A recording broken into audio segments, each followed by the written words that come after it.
लोहे का कड़ा, इसे हाथ में डाल लेना। ये मीना में जाते वक्त पहनना है। आपको हैदराबाद हज हाउस में ही दे दिया जाता है, लेकिन इसको पहनने की जरूरत कब आएगी? हज के 5 दिनों में। ये लोहे का है, क्योंकि पहले एक्सीडेंट्स होते थे, इंसिडेंट्स, कहीं आग लग गई, कहीं कुछ हो गया, तो ये सारी चीजें जल जाती थी। तो इस तरह के लोहे के कड़े देने लगे ताकि ये खराब ना हो। हाजी साहब को कुछ भी हो गया तो ये महफूज रहेगा, इसके अंदर सब लिखा रहता है, आपका नाम, गवाह नंबर, सब कंट्रोल करने में। हाजी साहब हंगा करती है वो पुराने किस्से, पहले के वाकयात है। मीना के अंदर जो टेंट है, अरफात के अंदर जो टेंट है, इस कदर मजबूत है, 100 डिग्री टेम्परेचर के धूप में भी टेंट के अंदर आपको ठंडा रहता है। अब वो सब मुश्किलात नहीं है, अब एकदम टेक्नोलॉजी हाई लेवल, बहुत ज्यादा टेक्नोलॉजी है। मीना में, अरफात में, मुजदलिफा में आपका GPS भी काम करता, मोबाइल का, गूगल भी काम करता, इंटरनेट भी फास्ट रहता है, गूगल मैप्स, हर चीज में किसी भी तरह की कोई परेशानी नहीं।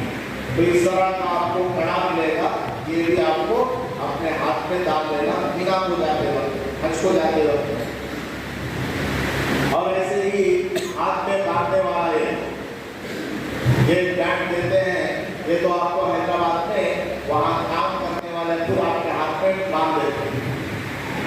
हैदराबाद में हाथ में बांध देते हैं, वही लोग, आपको परेशान होने की जरूरत नहीं।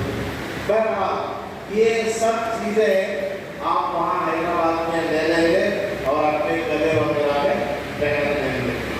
अब उसके बाद आप जाएंगे हैदराबाद में। हैदराबाद एम्बार्केशन पॉइंट पे आपको 2 दिन खाना वगैरह मिलेगा, फिर वो टाइम अनाउंस करेंगे कि फला नंबर फ्लाइट से जाने वाले इतने बजे ग्राउंड फ्लोर में आ जाओ। वो ग्राउंड फ्लोर में चले जाएंगे, अपना 7 किलो का बैग लेकर फिर बस में बैठ करके एयरपोर्ट को पहुंचा देंगे। यहाँ गलती हो जाती हाजी साहब। हाजी साहब क्या करते हैं, अब 2 घंटे में मैं निकलने वाला हूँ, शमशाबाद एयरपोर्ट से निकलना, एम्बार्केशन पॉइंट से एयरपोर्ट अब 2 घंटे में निकलने वाला। तो हाजी साहब क्या करते हैं, अपने जो बेटी है, बेटा है, फला फला रिश्तेदार, इन सब से बात करने की कोशिश करता है फोन पर, या मुलाकात करने ग्राउंड फ्लोर में चला जाता है, बातचीत करता करता। उसमें भीड़ बहुत ज्यादा आती, अपा चला नहीं, बैठा होते नहीं, चुपके होते सोनो, आते से मामूल भी लगा दे दो।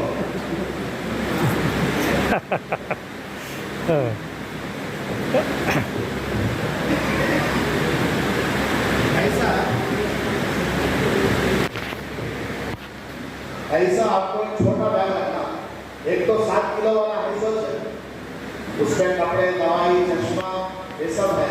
ऐसा एक छोटा रख लो, इसमें पासपोर्ट, टिकट, वैक्सीन सर्टिफिकेट, ऐसे यहाँ से बता देना, कर्नूल से, आदोनी वाले आदोनी से, नेल्लूर वाले भी उनको आए क्या, गंडा वाले, इंडिया में रियाल बदला है, वहाँ तो थोड़ा रेट ज्यादा रहता है, कुछ जगह कम है, वो आपको मालूम नहीं होगा, तो सारे रियाल साहब एक ही से चेंज करके ले जाए। अच्छा, हर हाजी साहब कितने रियाल लेकर जाना, ये भी एक बात है। हर हाजी साहब कितने रियाल लेकर जाना, 2000 रियाल कम से कम। कितने रियाल है साहब? 2000।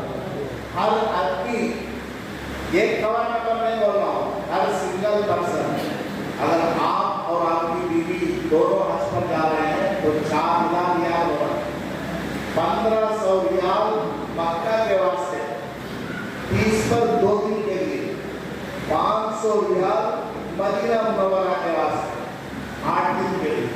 तो हर हाजी साहब के पास 2000 रियाल होना, इसमें आपका खाना पीना भी हो जाता है और छोटी मोटी चीज, औरत ने कुर्ता दे दिया, मर्द ने 2-4 कोट भी खरीद लिया, एक जानमाज दे लिया, और खजूर वगैरह ले लिया, इन सब के लिए ये 2-2 हज़ार काफी हो जाता है।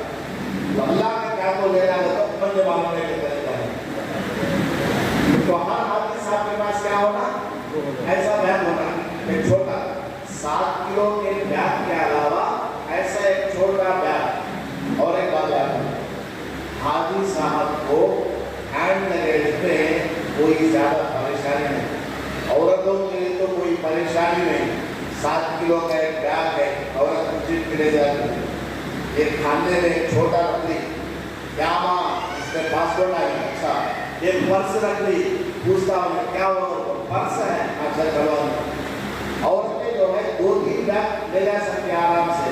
हालांकि रिटर्न में औरतें क्या करती हैं, पर्स में भी 10 छोटे दमदम के बांटना, इसमें भी 5 दमदम के बांटना, हैंड लगेज है 7 किलो वाला, उसमें भी 10 बांटना, छोटे छोटे रख सकते, मर्द भी रख सकता है। हैंड लगेज 20 किलो वाले में रखो, को डेंजर वो मिलता नहीं मिलता मालूम है, वो बात में बोलता हूँ।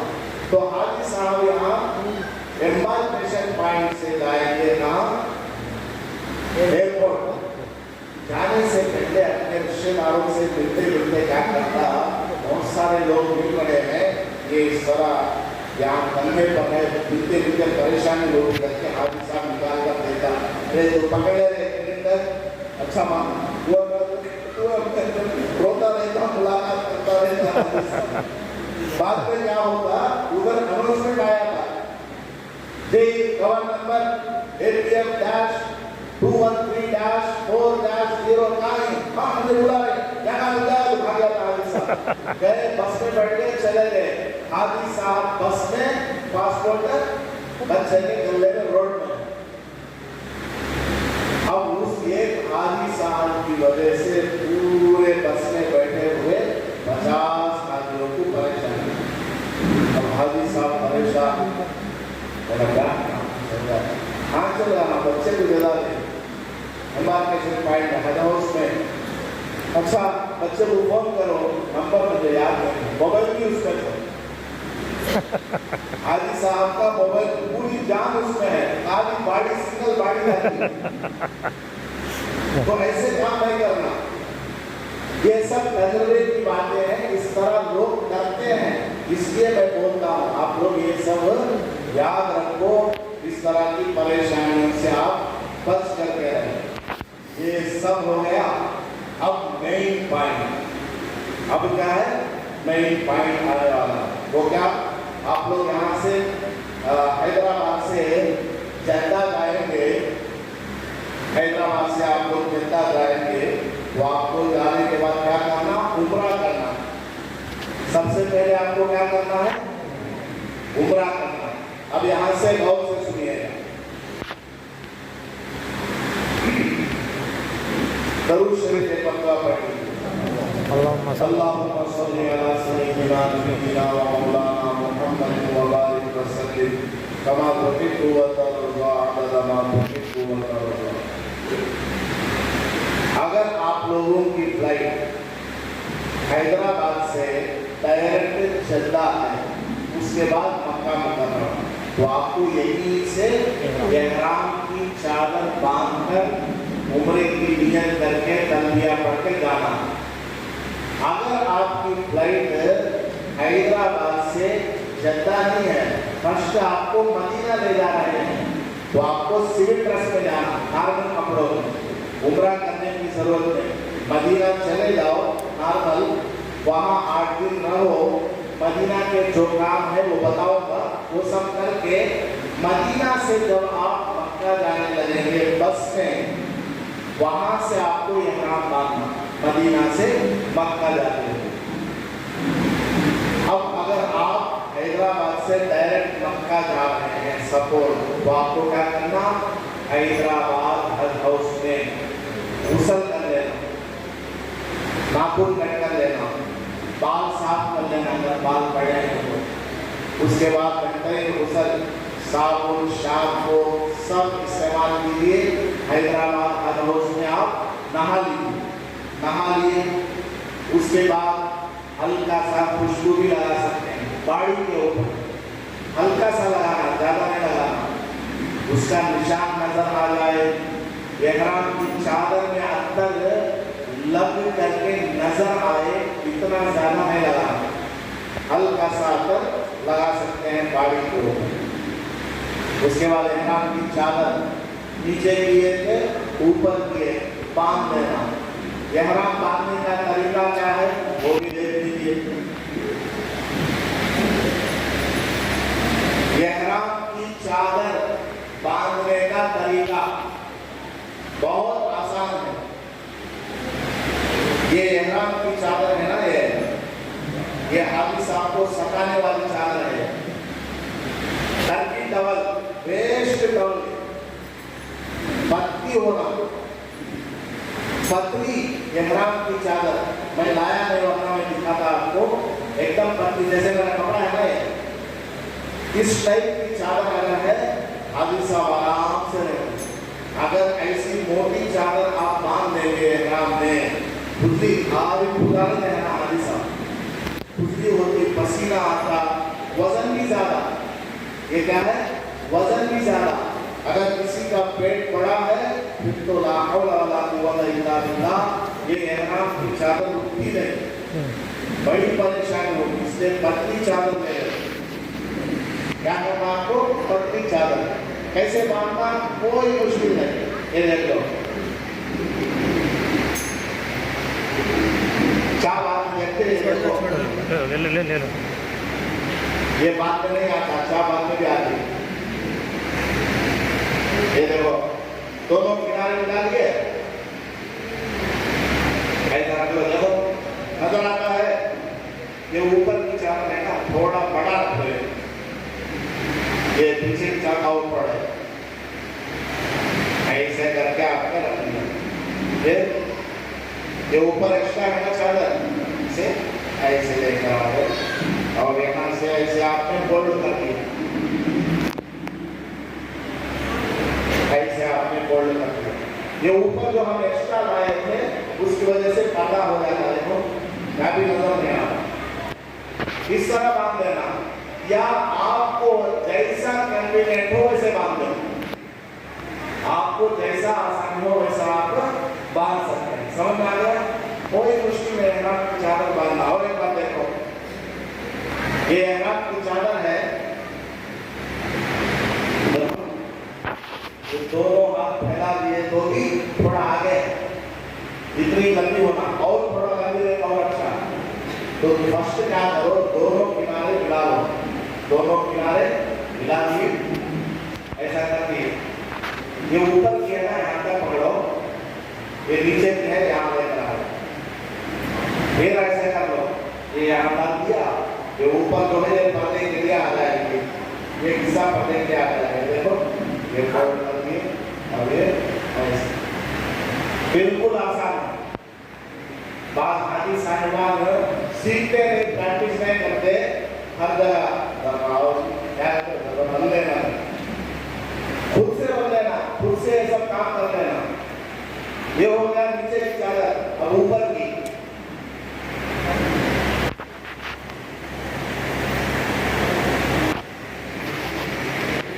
ऊपर की चादर कैसे है,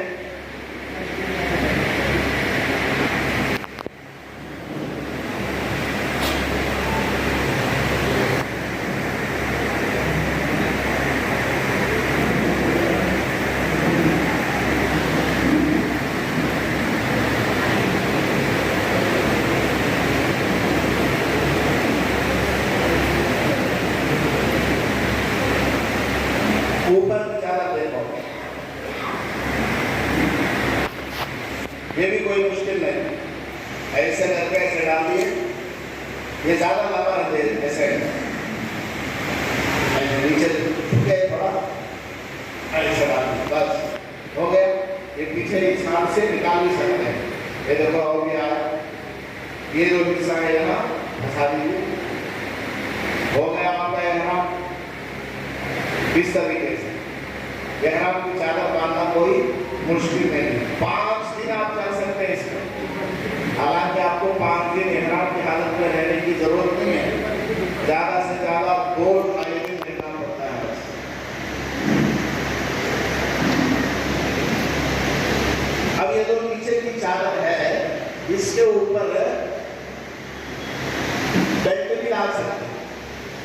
एहराम का पेंट है ना, ये ऊपर डाल सकते हैं। ये जो पेंट है ये कपड़े का है या लेदर का है या ऐसा है, सब जायज है। यदि अच्छा पेंट है माशाअल्लाह, जैसा भी पेंट हो आप बांध सकते हैं।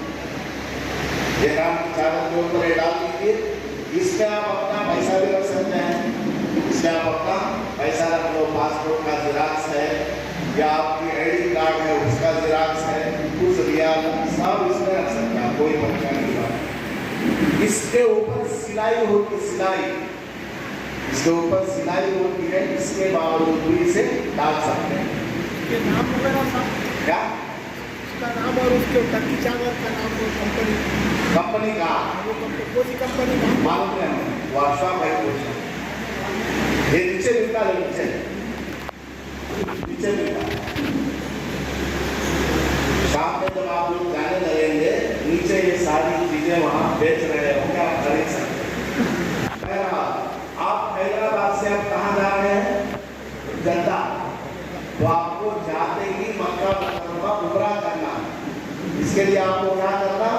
हैदराबाद एयरपोर्ट में एहराम बांध लेना, गुस्ल वगैरह करके एहराम की चादरें बांध लेना और एहराम की 2 रकात नफिल नमाज पढ़ना। बोलिए, एहराम की 2 रकात नफिल नमाज। मकरू वक्त नहीं हो तो पढ़ना, अगर मकरू वक्त है मत पढ़ो। एहराम की 2 रकात नफिल नमाज। पहली रकात में सूरह फातिहा के बाद क्या करना? सूरह काफिरून पढ़ना। दूसरी रकात में सूरह फातिहा के बाद सूरह इखलास को पढ़ना। नमाज का सलाम फेर दिए, दुआ कर दिए, ऐ अल्लाह मैं हज के सफर में निकल रहा हूँ, हज के सफर को आसान करना। जो भी दुआ है मांग लीजिए। अभी उम्रे की नियत नहीं करना, अभी लब्बैक नहीं बोलना। हैदराबाद एयरपोर्ट में या एम्बार्केशन पॉइंट में, हज हाउस में हज तो उम्रे की नियत करती है तो क्या होता? पाबंदी शुरू हो जाती, एहराम की पाबंदियां शुरू हो जाती। इसलिए अभी आप नियत ना करो। औरतें हैं वो भी हज हाउस में नहा लो, जो भी साबुन शैम्पू सब इस्तेमाल कर लो। सर के बालों में हल्का सा तेल लगा सकते हैं, हल्का सा, ज्यादा नहीं लगाना। और उसके बाद जो भी आपका कपड़ा है वो पहन लो, 2 रकात नमाज पढ़ लो, एहराम की 2 रकात नफिल नमाज। अगर कोई औरत, सुन लो औरतें परेशान होती रहती, औरतें सफर में है, अब पीरियड आ सकता है तो दवाई खाकर जाती है। एक बार अगर आपने पीरियड्स को रोकने के लिए दवाई खा लिए, पूरी जिंदगी आपको पीरियड में परेशान होना पड़ेगा। हमारे पास बहुत फोन आते रहते कि हम दवाई खाकर आए थे लेकिन पीरियड फिर भी हो गया, या उम्रा हज वगैरह हमने कर लिया, अब तक पीरियड शुरू नहीं हुई। बहुत सारी परेशानियां होती। अल्लाह ने आपको जैसा रखा है उससे रिलेटेड मसले भी बताया, इसलिए आपको परेशान होने की जरूरत नहीं। किसी डॉक्टर से, हकीम से खून रोकने वाली दवाई हरगिज़ इस्तेमाल मत करो। अगर कोई औरत हैदराबाद से जद्दा जाते हुए नमाज पढ़ने की हालत में नहीं है, नो टेंशन। नहा लिया हज में, कपड़े पहन लिए, नमाज नहीं पढ़ना है, मत पढ़ो। मर्दों के साथ फ्लाइट में चली जाओ, फ्लाइट में गए, फ्लाइट में बैठे, फ्लाइट बेकार हो गई, अब नियत कर लेना, ऐ अल्लाह मैं उम्रे की नियत करता हूँ, औरतें नियत करती हूँ, मेरे इस उम्रे को कबूल फरमा, आसान फरमा। उसके बाद लब्बैक 3 मरतबा पढ़ना। मर्द हजरात जोर से, औरतें आहिस्ता आवाज से पढ़ना। इसको तलबिया बोलते हैं। पढ़िए, लब्बैक अल्लाहुम्मा लब्बैक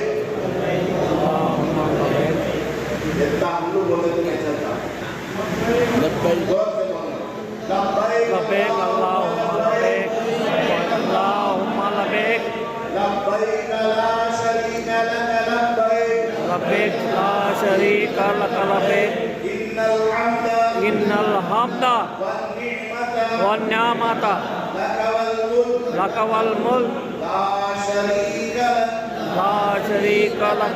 एक बार बोलना वाजिब है, 3 बार कम से कम बोलना सुन्नत है।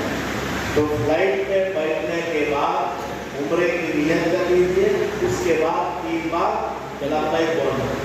हज हाउस में भी आप उम्रे की नियत करके लब्बैक पढ़ सकते हैं, लेकिन अगर उम्रे की नियत कर लिया और लब्बैक पढ़ दिया तो पाबंदी शुरू हो जाती है। इहराम की क्या क्या पाबंदियां हैं? नंबर 1, सर के ऊपर टोपी नहीं रहना मर्द के लिए। मर्द का सर और चेहरा खुला रहना, औरत का सर ढका रह सकता है लेकिन चेहरा खुला रखना। चेहरा खुला रखेगी तो पर्दा कैसे होगा? उसके लिए कैप वाला नकाब आता है, ऐसा कैप होता उसके ऊपर नकाब आता है, वो नकाब औरत डाल लेगी तो चेहरे का पर्दा भी हो जाएगा। कैप की वजह से वो नकाब थोड़ा दूर होगा तो चेहरे में वो कपड़ा टच भी नहीं होगा। औरत के लिए सफर हज में भी पर्दे का ख्याल रखना। एक बात बोलते नाराज नहीं होते, हाजी साहब नाराज नहीं होंगे। एक शागिर्द हज में जा रहा था, कहाँ पे? हज में। हज में एक नौजवान हज में जा रहा था, वो अपने उस्ताद के पास आया और आकर के नसीहत पूछी, हजरत मैं सफर हज में जा रहा हूँ, मुझे 3 बातों का ख्याल करना, आप मुझे नसीहत करना। वो हजरत ने क्या नसीहत बताई? बेटा निगाह की हिफाजत। क्या बोले? निगाह की हिफाजत। सफर हज में सबसे ज्यादा बेपर्दगी होती, उन्हें उसकी बीवी को, उन्हें इसकी बहन को देखता रहता। उसकी वजह क्या? औरत ने चेहरा ढका हुआ नहीं। औरत का चेहरा अगर ढका हुआ है, बुर्का भी ढीला ढाला रहना, नॉर्मल रहना, डिजाइन वाला, लोगों को अट्रैक्ट करने वाला ये सब नहीं, ढीला ढाला एकदम सिंपल रहना। हाथों में ग्लव्स वगैरह डाल देना, पैरों में मौजे वगैरह औरतें पहन लेना। तो सफर हज में सबसे ज्यादा गुनाह अगर कोई होता है वो बदनजरी का गुनाह, इसका सब लोग ख्याल करें। तो इहराम की पाबंदियों में से ये पाबंदी है कि मर्द का सर और चेहरा खुला रहेगा, औरत के चेहरे पर कपड़ा टच नहीं होना। उसके बाद इहराम की हालत में नाखून नहीं काटना, इहराम की हालत में बाल नहीं तोड़ना, दाढ़ी के बाल, सर के बाल, जिस्म के ऊपर के बाल तोड़ना नहीं। अगर वजू करते हुए दाढ़ी के बाल झड़ गए, सर के बाल झड़ गए, हर 3 बाल पर 1 रियाल देना। कितना देना? 1 रियाल। वजू किया आपने, वजू खाने में बाल नजर आ रहे, कितने हैं गिन लेना? 1 2 3 बाल अगर झड़े हैं तो 1 रियाल, 6 बाल अगर झड़े हैं तो 2 रियाल। औरत है तो टुकड़े टुकड़े गिनते रहना होगा। वजू करती मसा करते ना, मसा किया, हाथ में बाल आ गए या झड़ गए तो गिन लेना, 1 2 3 4 25 बाल का तो 25 डिवाइडेड बाय 3 कितना हुआ? 8 रियाल देना, 8 रियाल गरीबों को देना। समझ आया? और इहराम की हालत में खुशबू नहीं लगाना, खुशबू सूंघना भी नहीं, खुशबू वाली चीज खाना भी नहीं, खुशबू वाली चीज पीना भी नहीं। और इहराम की हालत में चू नहीं मारना, मक्खी मच्छर ये सब नहीं मारना। जद्दा पहुंचे, जद्दा से होटल में गए, रूम का दरवाजा खोले तो 1 महीने से खाली है ना, वो एक चिल्लूर नजर आया, काकरोच। आदि साहब बात में ही चप्पल लेकर मारना, ऐसे काम नहीं करना, लगाना उसे, मारना है। तो इहराम की हालत में किसी जानवर का शिकार नहीं करना और किसी को मारना वगैरह नहीं। और इहराम की हालत में बंद हवाई चप्पल पहने या हवाई टाइप लेदर चप्पल भी पहन सकता है। पैर की पीछे ऊपरी हुई हड्डी ये नजर आ रहा है, ये कंधे में नजर आ रहा है, इसका पीछे का एरिया। अगर कट शू है, कट शू जो यहीं तक ये पूरा फिलअप हो जाता है, ये पूरा फिलअप हो जाता है, बस यहाँ तक फिलअप होता है, बाकी ये पूरा ऊपर का एरिया पूरा नजर आता है। ऐसा अगर कट शू मर्द पहनता है, चाहे मर्द साक्स में पहन सकता, औरतें साक्स पहन सकती, वॉच पहन सकती है, मर्द भी वॉच पहन सकता, औरत साक्स पहन सकती है, शूज पहन सकती है, अंदर के कपड़े बाहर के कपड़े सब पहन सकती है। मर्द सिर्फ ऊपर एक चादर नीचे एक चादर, बाकी अंडरवेयर कुछ भी नहीं। अगर किसी के घुटने में दर्द है तो वो नी पैड आता है वो पहन सकते हैं, मर्द भी लेडीज भी, मजबूरी है ना, वो पहन सकते हैं, बाकी अंडरवेयर नहीं पहनना, सॉक्स नहीं पहनना।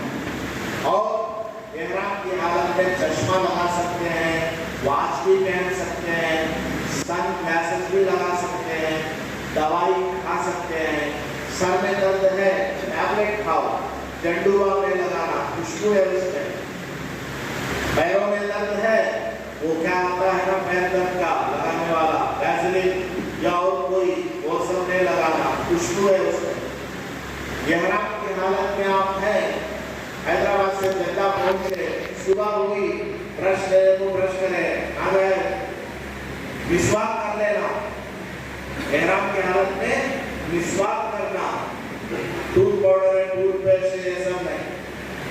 हाजी साहब इहराम की हालत में है, बाथरूम गए, बाहर आते ही वो क्या बोलते हैं वाशिंग है, हैंड वाश करने तो जेब वाश हो जाता है, 500 रियाल का दर देना पड़ता। हैंड वाश इहराम की हालत में इस्तेमाल नहीं करना, टिश्यू पेपर ले लो, पोंछ दो बस। इहराम की हालत में खुशबू से बचना। हाजी साहब फ्लाइट में बैठे हैं, 4.5 घंटे का सफर है, फुल नींद आती है, नींद में चेहरे के ऊपर कपड़ा डाल लिए या सर के ऊपर कपड़ा डाल लिए, तो फिर अगर 12 घंटे तक हाजी साहब चेहरे के ऊपर कपड़ा है तो बकरा देना। 12 घंटे से कम है, 3-4 घंटे हाजी साहब का चेहरा बंद है या आधा घंटा बंद है, 15 रियाल सदका करना। 15 रुपए नहीं, 15 रुपए डालना से देता रहेगा, 15 रियाल देता है तो हिसाब लगाना, कैलकुलेट कर लेना, 15 × 25 कितना हो गया, 375 रुपया हो गया। 5 मिनट के लिए भी अगर मर्द का सर बंद है, इहराम की हालत में चेहरा बंद है, 15 रियाल देना। हैंड वाश लिए अरे नहीं लगा के फिर साफ कर ले, तभी 15 रियाल देना। अगर बार-बार साफ कर लिए तो 500 रियाल देना पड़ता है, 500 रियाल का बकरा। इसकी बातों का ख्याल करो, समझ में आया इतना? अब आप हैदराबाद हज हाउस से कहाँ जा रहे हैं, बोलो? हैदराबाद हज हाउस से कहाँ जा रहे हैं, जिद्दा जा रहे हैं। तो हैदराबाद हज हाउस में इहराम की चादर बांध दिए। इहराम कब बांधेंगे, फ्लाइट में। 2 चीजें अलग अलग है, समझो। हाजी साहब परेशान, नहीं भी मेरे पास मक्का मुकर्रमा से फोन आता या मदीना मुनव्वरा से, डेली 365 डेज आप चाहे मेरा मोबाइल चेक कर सकते हैं।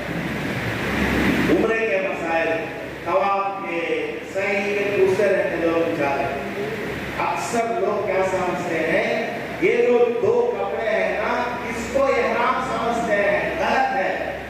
ये क्या है, इहराम की चादर, बोलो इहराम की चादर। इहराम बांधना बोले तो क्या है, ये 2 बांधना नहीं है। तुम इहराम बंद दिए क्या करोगे, इहराम के कपड़े तो बंद दिया हूँ, अभी इहराम में नहीं आया हूँ। आपकी इहराम में कब आता, उम्रे की नियत करने को तलबिया पढ़े तो आता। समझ में आ गया? इहराम बांध लिए क्या, मतलब क्या, उम्रे की नियत करके तलबिया पढ़ लिए, अब आप इहराम में आ गए।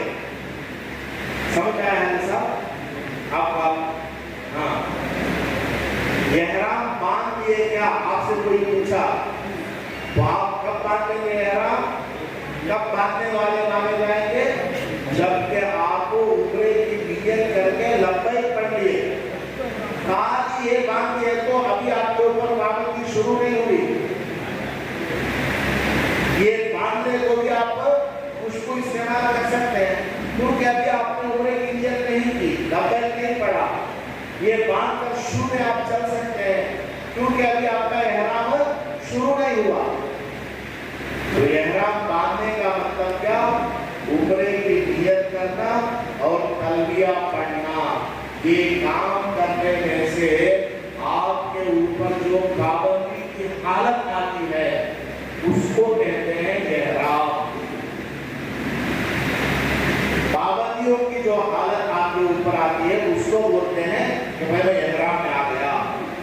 अभी आप सिर्फ ये बात किए तो इहराम के कपड़ों में आए हैं, इहराम में अभी नहीं आए।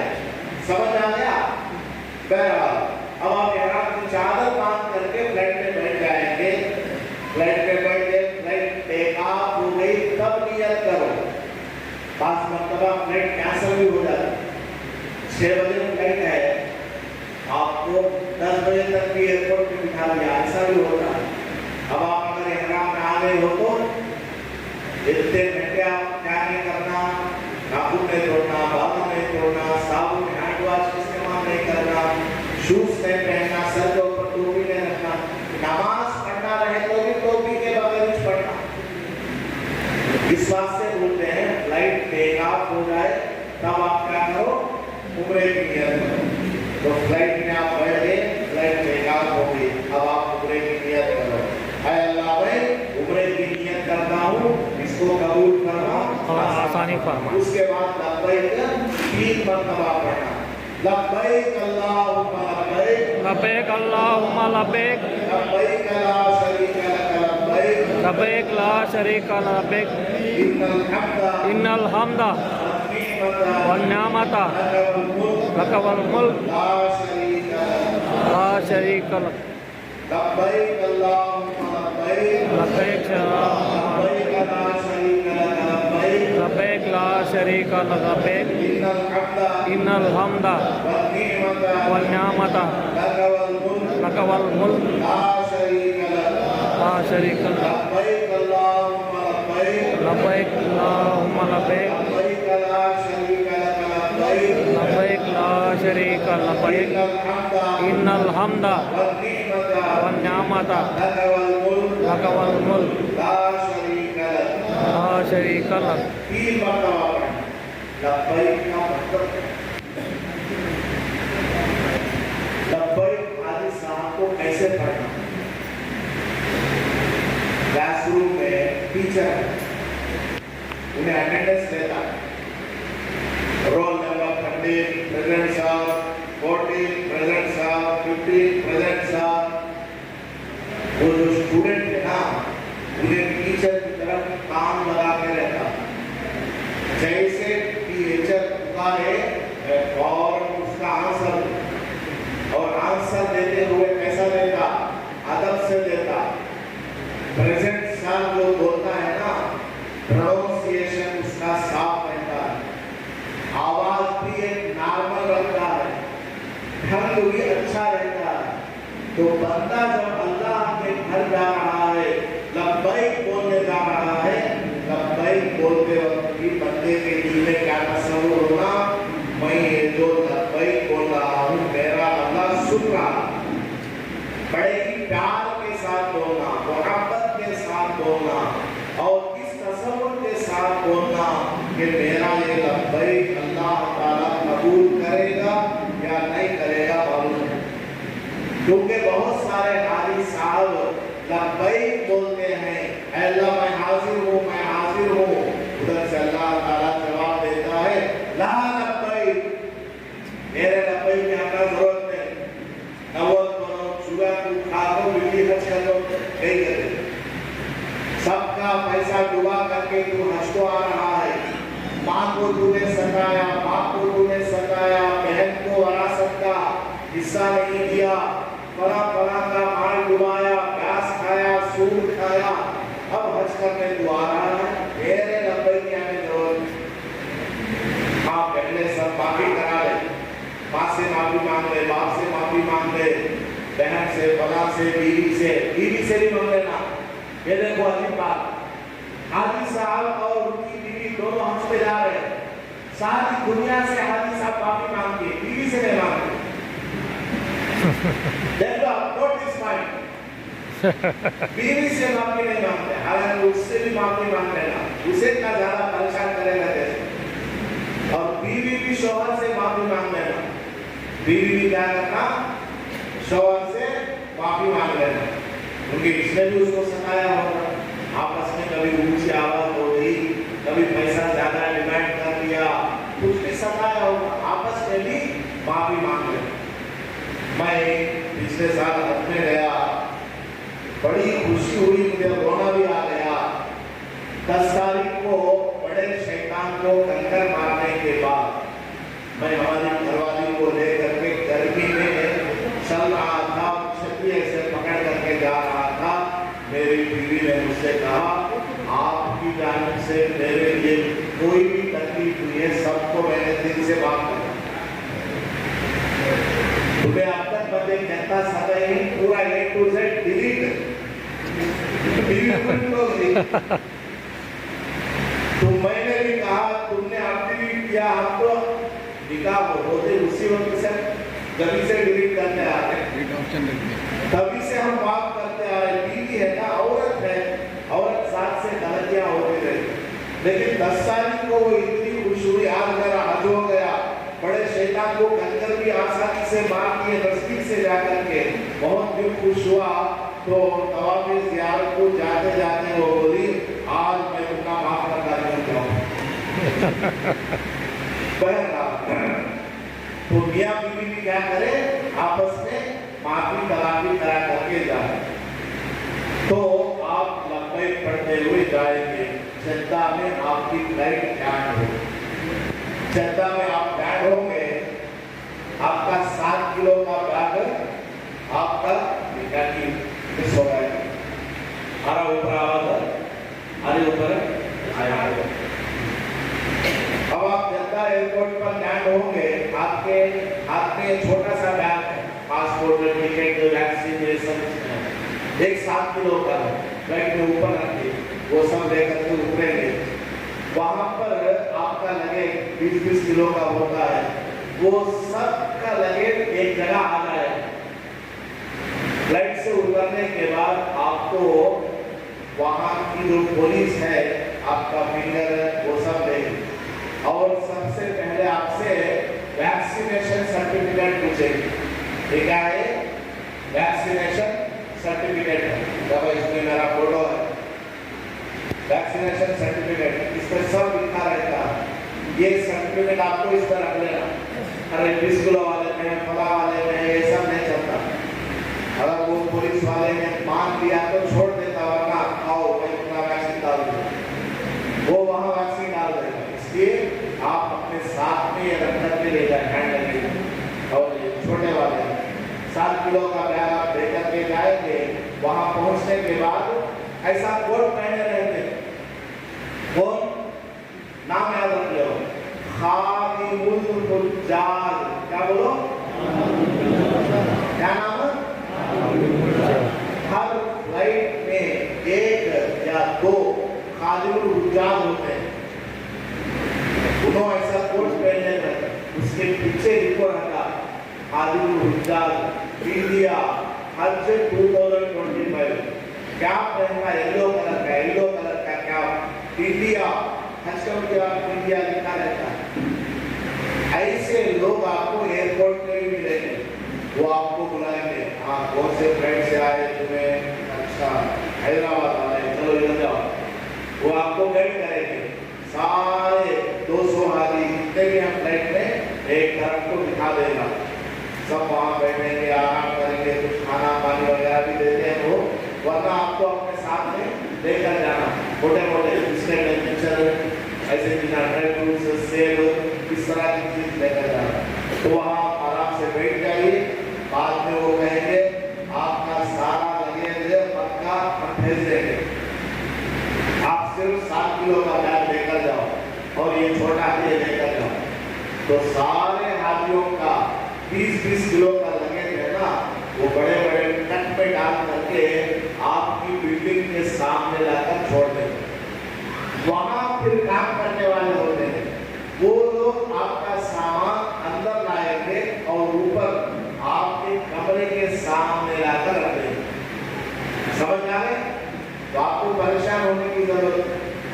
अगर आपकी फ्लाइट हैदराबाद से मदीना जा रही है, वहां पर भी सेम प्रोसीजर है, वहां पर भी सेम प्रोसीजर है। फर्क क्या है? एहराम आपको बांध करके जाने की जरूरत है, मदीना जाते हैं तो है। आप जदा पहुंच गए, आपका सामान सब वो गाड़ियों में भेज दिए, आपको बस में बिठाए। बस में बैठने से पहले ग्वालियर का आदमी आपका पासपोर्ट ले लेगा। तब आपके रिश्तेदारों में, दोस्तों में बहुत सारे होंगे जो इस पे ले रहे हैं, सऊदी में काम कर रहे हैं, काम करने जाते ही वहाँ का शेख क्या करता, पासपोर्ट लेकर रख लेता, नहीं तो ये फीस को भाग जाता था। वैसे ही हाजी साहब से मौलवी मुर्जा क्या करता है, वहाँ का मौलवी वो क्या करता है, आपसे पासपोर्ट ले लेगा, 10 वाला सबका पासपोर्ट ले लेगा, टिकट आपके पास रहना, वैक्सीन आपके पास रहना, पासपोर्ट उसको दे दो। पासपोर्ट के अंदर वीजा पेपर रहता, वो अपने पास रख लो। पासपोर्ट के अंदर वीजा का पेपर होता है, वो अपने पास रख लो। अगर गलती से आप पासपोर्ट के साथ वीजा का पेपर भी रखकर दे दिए, डरने की जरूरत नहीं, मोबाइल से डाउनलोड कर सकते हैं। क्योंकि मक्का में हज से पहले बहुत चेकिंग होती। हाजी साहब दुकान में दूध डाले गए, पुलिस वाला पकड़ लेता, हज में आए क्या दिखा पासपोर्ट, पासपोर्ट ने वीजा दिखा मोबाइल में। नफी उमरा करने गए आयशा मस्जिद, वहाँ पुलिस वाला पूछता हाजी की मैं तो बिजनेस वीजा में आया है। गुज़श्ता साल तकरीबन 2 लाख लोगों को पुलिस वालों ने, सऊदी वालों ने पकड़ करके जद्दा में समुद्र के पास छोड़ा, जद्दा में जाकर के छोड़ दिए हद से 1-2 दिन पहले। क्यों? सबके पास वीजा नहीं था, वो सब के सब चोरी से आ गए थे अंदर, इसलिए आपको अपना वीजा वगैरह हिफाजत से रख करके ले जाना। ये सब हो गया। अब आप जद्दा से मक्का पहुंच गए बस में। इस पूरे रास्ते में आपको क्या करना? लब्बैक पढ़ते हुए जाना। पूरे रास्ते में जद्दा से लेकर मक्का मुकर्रमा आपको तलबिया पढ़ते हुए जाना। अल्लाह का शुक्र है आपको बस में ले जाया जाए।